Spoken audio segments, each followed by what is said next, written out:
Alright guys, sa mapagpalang araw sa inyong lahat, meron tayong isang reaction video dito kay Karob Trip.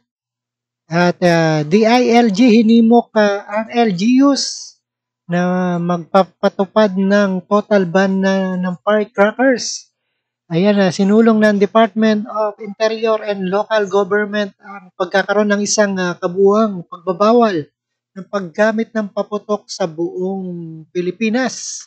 Panoorin po natin papanayam dito kay Bernhard Abalos dito sa Hataw Balita ng UNTV.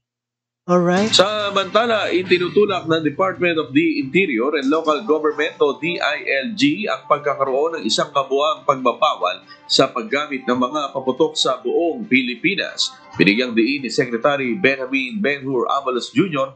na dapat magpasa ng resolusyon ng mga Local Government Unit o LGU para ipagbawal ang paggamit ng mga paputok sa kanilang nasasakupang lugar.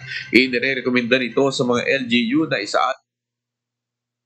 alang-alang ang paggamit ng pyrotechnic displays sa kanilang city halls bilang mas ligtas na alternatibo sa tradisyonal na paggamit ng mga paputok. Sa isang ambush interview, inihayag ni Secretary Abalos na may ilang LGU na ang nagtakda ng kumpletong pagbabawal sa paggamit ng mga paputok at naglaan na lamang ng espesipikong lugar para sa maayos na fireworks display.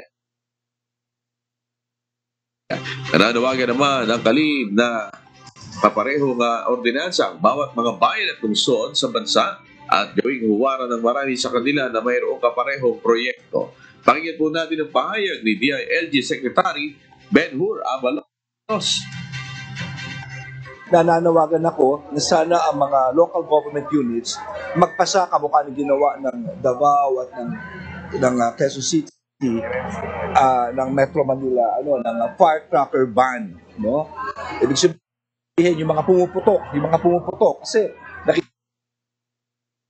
naman natin yung mga daliri na puputol, etc. Iban na natin totally yun. Taon-taon na lang, ilang bata na puputulan ng mga daliri, di ba?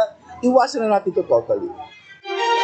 Alright, napakinggan po natin itong balita na pinagbabawal ng LGUs at kailangan mapatupad ang total ban ng firecrackers.